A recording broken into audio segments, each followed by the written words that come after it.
नमस्कार, शीतल की कहानियों में आपका स्वागत है। आज की कहानी है भविष्य का फैसला। आज मोहनलाल जी खुशी से फूले नहीं समा रहे थे। गर्व से उनका सीना चौड़ा हो गया था। अपने एक रिश्तेदार से फ़ोन पर बात करते हुए उनकी हंसी के ठहाके पूरे घर में गूंज रहे थे। अरे शर्मा जी, पढ़ाई में तो शुरू से ही होनहार था मेरा बेटा। हर कक्षा में प्रथम श्रेणी से उत्तीर्ण होता था और हर साल स्कॉलरशिप लेता था। उसकी पढ़ाई में लगन को देखते हुए ही मैंने उसका दाखिला MBA में कराया था। मुझे मालूम था कि वह एक दिन ज़रूर कामयाब होगा और देखो, यूनिवर्सिटी में टॉप करके उसने मेरे भरोसे को बखूबी कायम रखा है। लो आ गए जनाब, दोस्तों के साथ अपनी कामयाबी का जश्न मनाकर। अच्छा शर्मा जी, मैं फ़ोन रखता हूँ। अपने बेटे श्रवण को आता देख मोहनलाल जी ने फ़ोन रखा और अपने बेटे को झट से गले लगा लिया। बेटा, तूने तो मेरा सिर गर्व से ऊंचा कर दिया। देख तो, सुबह से बधाई देने वालों के फ़ोन आ रहे हैं। ऐसा कहते हुए मोहनलाल जी की आंखों से खुशी के आंसू छलक पड़े। सामने खड़ी श्रवण की माँ इस दृश्य को देखकर मोहित हो रही थी, लेकिन अपने बेटे श्रवण का चेहरा देखकर उन्हें ऐसा लगा कि जैसे वह कुछ कहना चाहता है। इतने में श्रवण ने कहा, माँ, पिताजी, मुझे आप दोनों को एक बात बतानी है। हाँ बोलो बेटा, क्या बात है? पिताजी, आपको तो पता ही है कि आज के समय में कोई अच्छी नौकरी मिलना कितना मुश्किल काम है। लेकिन बेटा, तुम्हें चिंता करने की क्या ज़रूरत है? अभी तो तुम्हारी पढ़ाई ख़त्म हुई है, तुम्हें बहुत अच्छी नौकरी मिलेगी, चिंता मत करो। नहीं पिताजी, मैं वो कह रहा था कि मुझे एक बहुत बड़ी मल्टीनेशनल कंपनी के द्वारा ऑस्ट्रेलिया में नौकरी करने का प्रस्ताव मिला है। ऑस्ट्रेलिया? यह सुनकर मानो दोनों माता पिता कुछ पल के लिए जड़ हो गए। उन्हें महसूस हुआ कि जैसे कुछ देर के लिए उनके दिल ने धड़कना ही बंद कर दिया हो। फिर कुछ संभल कर उसकी माँ प्यार से अपने बेटे के सिर पर हाथ रखते हुए बोली, लेकिन बेटा, ऑस्ट्रेलिया में नौकरी करने की क्या ज़रूरत है? तुम्हें तो यहाँ पर बहुत अच्छी नौकरी मिल सकती है। इतना कहने की देर थी कि श्रवण भड़क उठा और माँ का हाथ झटक कर गुस्से से बोला, इसीलिए, केवल इसीलिए मैं आपको यह बात बताने से डर रहा था। मुझे पता था आप लोग यही नाटक शुरू कर देंगे। आप लोग अच्छी तरह से जानते हैं कि बहुत समय पहले से ही मेरा विदेश में नौकरी करने का सपना था और आज जब यह सपना हकीकत में बदलने जा रहा है तो मैं यह मौका गंवाना नहीं चाहता। श्रवण की बातें सुनकर उसके माँ और पिताजी दोनों की आंखों में एक अजीब सा दुख उभर आया। उन्हें लगा मानो वक्त थम सा गया हो। खुशी का माहौल गमगीन हो चुका था। वे दोनों खामोश रहकर एक दूसरे को देखते जा रहे थे, जबकि श्रवण अपनी बात कहकर अपने कमरे में जा चुका था। उस रात श्रवण की माँ और पिताजी दोनों चिंता में डूबे रहे। वे दोनों उसे समय को याद करने लगे जब शादी के पूरे 10 वर्ष के बाद उनके पुत्र श्रवण का जन्म हुआ था। कोई डॉक्टर, वैद्य या हकीम नहीं बचा था जिसकी दवा उन्होंने नहीं खाई थी। ऐसा कोई मंदिर या मजार नहीं बचा था जहाँ उन्होंने माथा ना टेका हो। तब कहीं जाकर उन्हें संतान सुख प्राप्त हुआ था। एकाएक श्रवण के पैदा होने से लेकर आज तक की सारी यादें उनकी आंखों के सामने किसी चलचित्र की तरह दिखाई देने लगी। भरे गले से श्रवण की माँ बोली, बचपन में तो श्रवण मुझे अपनी आंखों से जरा भी ओझल नहीं होने देता था और यदि मैं नहीं दिखती थी तो पूरा घर सिर पर उठा लेता था। 2 पल के लिए भी अपनी माँ से दूरी उसे बर्दाश्त नहीं होती थी और जैसे ही आप नौकरी से लौट कर आते थे तो कैसे दौड़ता हुआ आता था और आपकी टांगों से कसकर लिपट जाता था।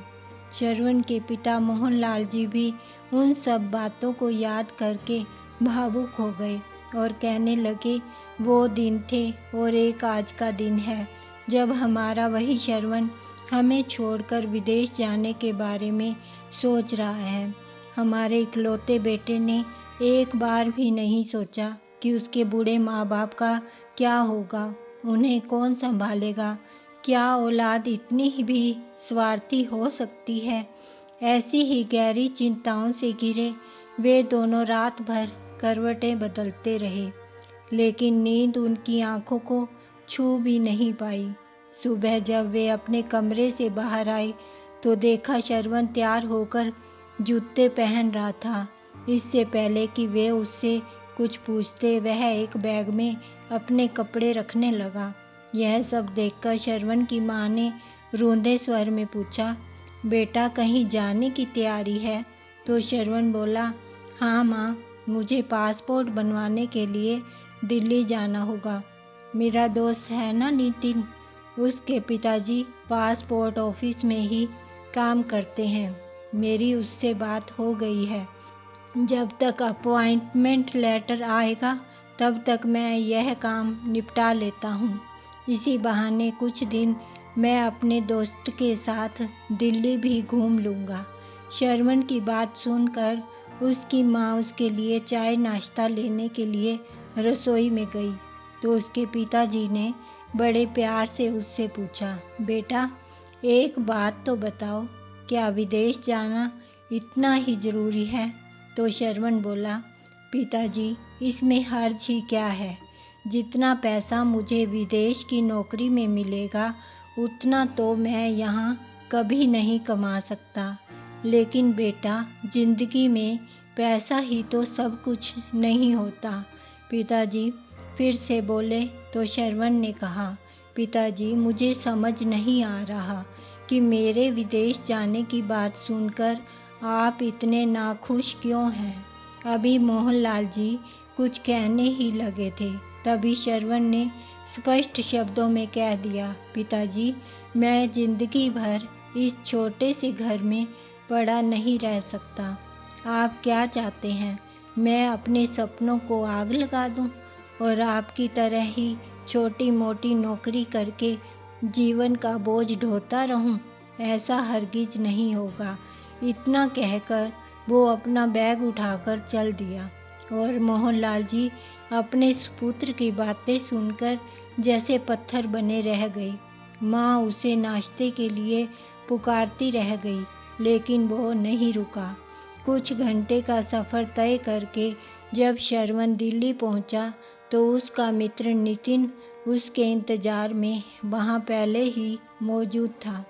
दोनों दोस्त एक दूसरे से मिलकर बहुत खुश हुए। नितिन उसे कार से अपने घर ले गया। नितिन का घर एक पॉश इलाके में था जो कि काफ़ी बड़ा था, जिसमें वह अपने माता पिता और भाई भाभी के साथ रहता था। नितिन ने अपने दोस्त श्रवण का परिचय अपने घर वालों से करवाया। नितिन ने अपने पिताजी को बताया कि श्रवण विदेश में जाना चाहता है, इसलिए वह पासपोर्ट संबंधी औपचारिकताएं पूरी करने के लिए दिल्ली आया है। नितिन के पिताजी को यह बात शायद कुछ पसंद नहीं आई। उन्होंने श्रवण से कहा, बेटा तुम अपने माता पिता के इकलौते बेटे हो, तो तुम्हें यहीं रहकर उन्हें संभालना चाहिए। तो श्रवण ने कहा, अंकल जी मेरे माता पिता ने बहुत संघर्ष करके अपना जीवन बिताया है, इसलिए मैं चाहता हूँ कि मैं विदेश जाकर अच्छे पैसे कमाऊँ ताकि उनको सुख भरी ज़िंदगी दे सकूँ। एक साथ बैठकर चाय नाश्ता करने के उपरांत नितिन उसे अपने घर में बने गेस्ट रूम में ले गया। गेस्ट रूम बहुत ही आरामदायक था। काफ़ी देर तक दोनों मित्र बेड पर लेटे लेटे इधर उधर की बातें करते रहे और हंसी मजाक करते रहे। गेस्ट रूम के सामने एक कमरा बना हुआ था जहाँ से रह रहकर खांसने की आवाज़ें आ रही थी। बात करते करते नितिन भी बीच बीच में उस कमरे में आ जा रहा था। जब नितिन कुछ काम से घर से बाहर गया तो श्रवण ने उठकर कमरे में झांका तो देखा वहाँ एक बूढ़े दादाजी ज़ोर ज़ोर से खांस रहे थे। श्रवण उनके पास गया और अपने हाथ से सहारा देते हुए उन्हें सीधा बिठाया। थोड़ी देर उनकी कमर पर हाथ फेरा और एक गिलास में पानी भरकर उन्हें दिया। उन्होंने कांपते हाथों से उस गिलास को पकड़ा, फिर 2-4 घूंट पानी पीकर श्रवण को वापस दे दिया।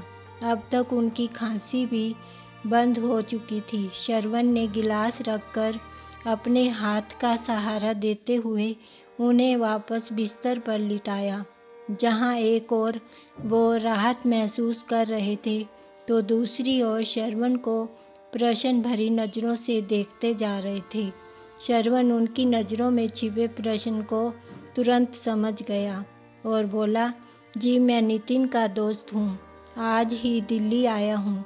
तो यह बात सुनकर बूढ़े दादाजी के चेहरे पर हल्की मुस्कान आ गई।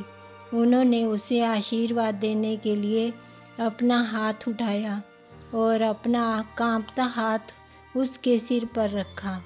श्रवण को उनकी हालत देखकर काफ़ी अफसोस हो रहा था। थोड़ी देर तक श्रवण उनके पास रखी कुर्सी पर बैठा रहा। थोड़ी देर में नितिन के पिताजी अंदर आए और श्रवण का हाल चाल जानने लगे और दादाजी को दवाई देते हुए कहने लगे, आप कैसे हैं पिताजी? खांसी में कुछ आराम आया? तो बूढ़े दादाजी ने हाँ में सिर हिला दिया। अगले दिन श्रवण अपने दोस्त नितिन के साथ पासपोर्ट बनवाने संबंधी औपचारिकताएं पूरी करने के लिए निकला। दोपहर को दोनों ने रेस्टोरेंट में खाना खाया और फिर घर लौटे तो देखा कि नितिन का पूरा परिवार दादाजी के कमरे में मौजूद था। नितिन के माता पिता पास में रखी चारपाई पर बैठे थे। भाभी उन्हें फल काट कर खिला रही थी और भैया उनकी टांगें दबा रहे थे। घर पहुंचते ही नितिन भी उनका हालचाल जानने के लिए चला गया। अपने दोस्त के पूरे परिवार का प्रेम और अपनापन देखकर श्रवण बहुत प्रभावित हुआ। वह गर्व महसूस कर रहा था कि उसे इतने अच्छे लोगों के बीच रहने का सौभाग्य प्राप्त हुआ। साथ ही साथ वो यह देखकर हैरान था कि आजकल के परिवारों में भी इतनी एकता देखने को मिलती है। श्रवण भी कुछ समय निकालकर बूढ़े दादा और उनके परिवार के पास बैठ जाया करता था और दादाजी की कुछ मदद कर दिया करता था, जैसे पानी पिलाना या उठाकर बैठने में मदद करना। 2-3 दिन में ही श्रवण को भी बूढ़े दादा के साथ खासा लगाव हो गया था और दादाजी का चेहरा भी उसे देखकर खिल उठता था। अपने दोस्त के घर आए हुए श्रवण को आज 3 दिन हो चुके थे। आज सुबह जब श्रवण सोकर उठा तो देखा कि बूढ़े दादाजी के कमरे में काफ़ी लोग खड़े थे। श्रवण तुरंत दौड़कर उनके कमरे में पहुंचा। वहां घर के सभी सदस्यों के साथ साथ वहां डॉक्टर साहब भी मौजूद थे। डॉक्टर साहब दादाजी की तबीयत की जांच कर रहे थे। दादाजी की तबीयत आज कुछ ज़्यादा ही खराब थी। उन्हें सांस लेने में कठिनाई हो रही थी। वे रह रह कर कराह रहे थे। पूछने पर पता चला कि उन्होंने कल शाम से खाना भी नहीं खाया है। परिवार के सभी लोग मायूस और शांत खड़े थे। दादाजी कुछ बोलने की हालत में नहीं थे, लेकिन उनकी आंखों में सब के लिए स्नेह साफ नज़र आ रहा था, परंतु ऐसी हालत में भी गहरी लकीरों और झुर्रियों से भरे उनके चेहरे पर संतुष्टि के भाव थे। इतने में नितिन के पिताजी उनके पास आकर बैठ गए और अश्रुपूरित आंखों से उन्हें कहने लगे, पिताजी अमित को फ़ोन लगाऊं? यह वाक्य सुनते ही दादाजी ने असहाय नज़रों से उनकी ओर देखा। उनकी आंखें पानी से भर आई और उनके चेहरे की संतुष्टि के भाव कहीं गायब हो गए। वे लाचार होकर थोड़ी देर तक कमरे की छत को निहारते रहे और फिर बिना कुछ बोले अपनी गर्दन को ना में हिला दिया और फिर आंसुओं से भरी अपनी आंखें बंद की तो उनके आंसू निकलकर तकिए को भिगोने लगे। दिन भर घर के सभी लोग उनकी सेवा टहल में लगे रहे, लेकिन शरवण को रह रहकर मन में एक ही विचार आ रहा था कि आखिर यह अमित कौन है जिसका जिक्र नितिन के पिताजी कर रहे थे। यह प्रश्न उसे विचारों के दलदल में धकेल रहा था। अंकल किसके बारे में बात कर रहे थे और क्यों उनकी बात सुनकर दादाजी इतने भावुक हो गए थे कि उनकी आंखों से अश्रुधारा बहने लगी, परंतु वे फिर भी उससे मिलना नहीं चाहते थे। उस समय तो किसी से यह बात पूछना शरवण ने उचित नहीं समझा। शाम को जब नितिन उससे मिला तो वह अपने आप को रोक ना पाया और इस सवाल का जवाब नितिन से जानना चाहा। तो नितिन ने उसे बताया कि अमित इन दादाजी का इकलौता बेटा है। यह सुनकर शरवण भौचक्का रह गया और फिर उसने बेचैनी और उत्सुकता भरे स्वर में पूछा, यदि वह इनका इकलौता बेटा है तो अंकल इनके क्या लगते हैं? फिर नितिन ने बताया कि हम लोगों का इनसे सिर्फ इंसानियत का ही रिश्ता है, लेकिन कुछ ना होते हुए भी यह हमारे लिए बहुत कुछ है। वह मेरे पिताजी के अध्यापक हुआ करते थे, बड़े ही मृदुभाषी व्यक्ति थे और उस समय के सर्वश्रेष्ठ शिक्षक के रूप में प्रसिद्ध थे। मेरे पिताजी का मानना है कि आज वह जो कुछ भी हैं केवल उनके कारण है। पढ़ाई की फीस भरने के लिए भी पैसे नहीं होते थे मेरे पिताजी के पास, लेकिन उन्होंने बिना 1 रुपया भी लिए उन्हें पढ़ाया और ना केवल पढ़ाया बल्कि पढ़ने में उनकी रुचि भी जगाई। दोनों दोस्तों की बातें सुनकर नितिन के पिताजी भी कमरे में आ गए और शरवण से कहने लगे, शरवण बेटा, यह दुनिया बहुत खराब है। यहाँ सब रिश्ते मतलब के ही रह चुके हैं। जब तक मतलब होते हैं इंसान की अहमियत होती है, जब मतलब ख़त्म तो रिश्ते भी ख़त्म। हैरानी की बात तो यह है कि इन्हें इनके बेटे ने ही छोड़ दिया। वो औलाद जिसे पाल पोस कर बड़ा करके कामयाब बनाने के लिए उन्होंने अपना सब कुछ न्यौछावर कर दिया और उसे इतना पढ़ाया कि वह अमेरिका में आज एक बहुत बड़ी कंपनी में ऊंचे पद पर काम कर रहा है, लेकिन पीछे रह गए उसके बूढ़े माता पिता। उसने तो वहां जाकर अमेरिका की एक लड़की से ही शादी कर ली और वहीं घर बसाकर वहीं का हो गया। पुश्तैनी मकान तो उसने पहले ही बेच दिया था और अपने माँ बाप को किराए के मकान में छोड़कर चला गया था। उसकी माँ यह सदमा ज़्यादा दिनों तक बर्दाश्त नहीं कर पाई। 3 वर्ष पहले उनका भी देहांत हो गया। उनके देहांत के बाद इन्होंने सोचा कि अब उनका बेटा उनके पास आ जाएगा और उन्हें अपने साथ लेकर जाएगा, लेकिन ऐसा कुछ नहीं हुआ। अपनी पत्नी के देहांत के बाद तो वे नितांत अकेले रह गए। बेटा बहू पोता पोती सब लोग अमेरिका में खुशी से अपना जीवन जी रहे हैं। एक दिन मेरे पास पासपोर्ट ऑफिस में आकर मेरे पैरों में गिर गए और मुझसे विनती करने लगे कि मैं उनका पासपोर्ट बनवा दूं ताकि वह अपने बेटे के पास विदेश जा सकें। अपने आदरणीय शिक्षक को अपने पैरों में देखकर मेरी जो हालत हुई थी उसे मैं बयान नहीं कर सकता। मैंने उन्हें उठाकर अपने पास बिठाया, उन्हें चाय नाश्ता दिया और उनके बेटे को फ़ोन लगाया।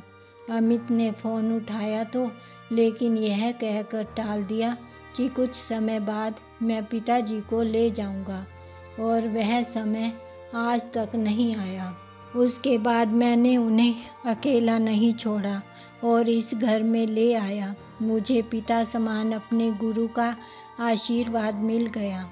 बच्चों को भी दादाजी का प्यार मिल गया और उन्हें भी परिवार मिल गया। तब से मैं भी उन्हें पिताजी कहकर संबोधित करता हूँ।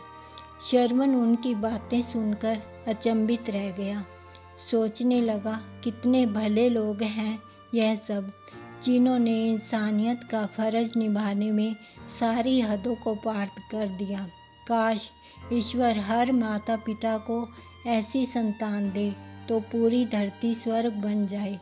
एक और तो नितिन और उसके परिवार का बूढ़े दादाजी के प्रति प्यार देखकर उसे संतुष्टि का अनुभव हुआ, लेकिन दूसरी ओर दुनिया के निर्दयी रूप का परिचय पाकर उसका हृदय अंदर तक परेशानी के दलदल में धंस रहा था। अभी वे दोनों बातचीत कर ही रहे थे कि दादाजी के कमरे से कराहने की आवाज़ें तेज होने लगी। आवाज़ सुनकर किसी अनहोनी की आशंका से नितिन और उसके पिताजी कमरे की तरफ दौड़े।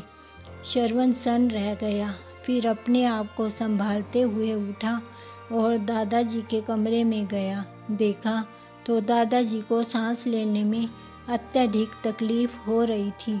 उनकी आंखें खुली की खुली थी और अंकल उनके हाथों को अपने हाथों में लिए सजल नेत्रों से उनकी ओर चिंतित भाव से देखते जा रहे थे। तब तक परिवार के बाकी सदस्य भी उनके कमरे में पहुंच चुके थे। भैया उनके पैरों को सहलाने लगे और आंटी उनके मुंह में गंगा जल की बूंदें डालने लगी। वे चाहकर भी अपनी आंखें खोल नहीं पा रहे थे। उन्होंने बहुत मुश्किल से अपने दोनों हाथ जोड़कर कमरे में मौजूद सभी लोगों की तरफ लाचारी से देखा और अचानक उनके हाथ ढीले हो गए और गर्दन एक तरफ लुढ़क गई। अपने सभी शारीरिक और मानसिक दुखों से मुक्त होकर वे इस निर्दयी दुनिया से हमेशा हमेशा के लिए रुखसत हो गए। उनके पार्थिव शरीर को अंतिम विदाई देने की तैयारी की जाने लगी और पूरी साज सजावट के साथ उनके मृत शरीर को शमशान लेकर जाया गया। पूरा शमशान लोगों की भीड़ से खचाखच भरा हुआ था, लेकिन हैरानी की बात तो यह थी कि इस भीड़ में एक भी व्यक्ति ऐसा नहीं था जिससे उनका खून का रिश्ता हो। वे सभी लोग केवल और केवल इंसानियत की खातिर उन्हें अंतिम विदाई देने के लिए आए थे। और सबसे बड़ी विडंबना यह थी कि जिन लोगों से उनका यह रिश्ता था, उन्हें तो खबर भी नहीं थी कि आज उनका कोई अपना, जो उनसे जान से भी ज़्यादा प्यार करता था, इस दुनिया से विदा हो गया। लेकिन अगर खबर होती भी तो भी शायद कोई फ़र्क नहीं पड़ता था उन्हें, क्योंकि अगर फ़र्क पड़ना ही होता तो क्या वह आज ऐसी स्थिति में संसार से जाते। नितिन और उसके पूरे परिवार के साथ आज श्रवण भी इस मृत बुजुर्ग के भाग्य पर आंसू बहा रहा था। उसके दुख की कोई सीमा ही नहीं थी। दिल के किसी कोने में दबी उसकी कोमल भावनाएं अचानक से उसके पत्थर हो चुके दिल को फिर से पिघलाने लगी थी। शमशान की चिता पर लेटे बूढ़े दादा के चेहरे में उसे अपने पिता का चेहरा नजर आने लगा और वह चेहरा नजर आते ही वह फूट फूट कर रोने लगा। उसे एहसास हो गया था कि क्यों उसके माता पिता उसके विदेश जाने की बात सुनकर पत्थर की तरह जड़ हो गए थे, क्यों वे उसके सामने गिड़गिड़ा रहे थे और हाथ जोड़कर विदेश ना जाने की फरियाद कर रहे थे। सारी विधियां पूरी हो चुकी थी और चिता को अग्नि देनी बाकी थी और यह काम नितिन के पिताजी द्वारा किया गया। चिता की जलती हुई अग्नि में रह रहकर उसे अपना बचपन किसी फिल्म की तरह नजर आ रहा था। बूढ़े दादा की अंतिम विदाई के साथ ही शायद श्रवण भी अपने माता पिता के प्रति कड़वाहट को अंतिम विदाई दे रहा था। उसके हृदय में अपने जन्मदाताओं के लिए प्रेम की नई कोपलें फूटने लगी। उसी दौरान उसके मोबाइल की घंटी बजी तो देखा उसके पिताजी का फ़ोन था। अपने आप को संभालते हुए उसने कांपते हाथों से फ़ोन उठाया तो उधर से उसके पिता की करुणा और वेदना से सराबोर आवाज़ आई, बेटा तुम्हारा अपॉइंटमेंट लेटर आ गया है। केवल यह एक वाक्य सुनने की देर थी कि श्रवण की आंखों से आंसुओं का झरना बह निकला। आ रहा हूँ पिताजी, वह केवल इतना ही बोल पाया और फ़ोन रख दिया। उसके ठीक 2 घंटे के बाद वह रेलवे स्टेशन पहुँच चुका था। उसका दोस्त नितिन उसे छोड़ने आया था। श्रवण ने उसे गले लगाकर उसका शुक्रिया अदा किया और कहा कि अपने घर में रहने का मौका देकर उसने उस पर बहुत बड़ा एहसान किया है, क्योंकि वह वहाँ रहकर ही उसने परिवार शब्द का महत्व समझा था। थोड़ी ही देर में ट्रेन पहुँच गई और श्रवण अपने घर के लिए निकल गया। ट्रेन में बैठे बैठे श्रवण गुमसुम अपने ख्यालों में ही खोया रहा। तभी उसका ध्यान सामने वाली सीट पर बैठे एक छोटे बच्चे ने आकर्षित किया, जो तरह तरह की अटखेलियाँ कर रहा था और उसकी माँ उसे देखकर मन ही मन हर्षा रही थी। कभी वह बच्चा भागने लगता तो उसकी माँ उसे संभालती, कभी गोद में बैठ जाता और कभी गोद से उतरता। कुछ घंटों के सफ़र में उसने देखा कि उसकी माँ ने एक पल भी अपना ध्यान अपने बच्चे पर से नहीं हटाया था। यह सब देखकर श्रवण को अपनी माँ का निस्वार्थ प्रेम याद आ गया। अब श्रवण अपने भविष्य का फैसला ले चुका था और वह फैसला लेकर अपने हृदय पर रखे हुए भार को जैसे उसने उतार फेंका। खिड़की से बाहर झांकते हुए उसके चेहरे पर पड़ने वाली तेज हवाएं उसके फैसले को जैसे सराहना दे रही थी। इसके साथ ही उसके दिल में अपने माँ पिता के प्रति प्रेम प्रबल होता जा रहा था। वह इस जीवन का अर्थ तथा मूल्यों को और भी अधिक गहराई से महसूस कर रहा था। कुछ देर बाद जब श्रवण अपने घर के बाहर तक पहुंचा तो वहां खड़े होकर कभी गली को निहार रहा था तो कभी अपने घर को बड़े गौर से देखने लगा। लेकिन फिर सोचने लगा, यह वही तो घर है जहां उसका बचपन बीता था, जहां आज तक वो रह रहा था। लेकिन फिर आज इस घर को देखकर उसके मन में कुछ अलग सा आकर्षण क्यों हो रहा था। उसकी आंखों के सामने उसका बचपन खिलखिलाने लगा। उसे हर वह बात याद आने लगी जो उसके इस घर से जुड़ी थी। उसके हृदय में भावनाओं की लहरें हिलोरे मारने लगी। उसके बाद जब उसने दरवाजे की घंटी बजाई तो अगले ही पल दरवाज़ा खुल गया। दरवाजे पर उसकी माँ और पिताजी खड़े थे, परंतु श्रवण ने जैसे ही उनकी तरफ देखा तो उसे एहसास हुआ कि उसके माँ पिताजी 4 दिन में ही चिंता के कारण सूख कर लगभग आधे हो गए थे। उनकी बूढ़ी आंखों में उदासी स्पष्ट नजर आ रही थी। उनकी ऐसी हालत देखकर श्रवण का कलेजा मुंह को आने लगा। एकाएक उसका बैग हाथ से छूटकर नीचे गिर गया और वह अपनी माँ और पिताजी की ओर से लिपट कर फूट फूट कर रोने लगा। लेकिन उसके माँ और पिताजी यह समझ नहीं पा रहे थे कि आखिर श्रवण को हो क्या गया है। दोनों ने उसे इस तरह रोने का कारण पूछा, लेकिन वह कुछ नहीं बोल पाया। फिर उसके पिताजी उसके आंसुओं को पोंछते हुए अपनी जेब से उसका अपॉइंटमेंट लेटर निकाल कर देने लगे। श्रवण ने जब उस लेटर को हाथ में लिया तो वह लेटर गीला था। श्रवण को समझते देर ना लगी।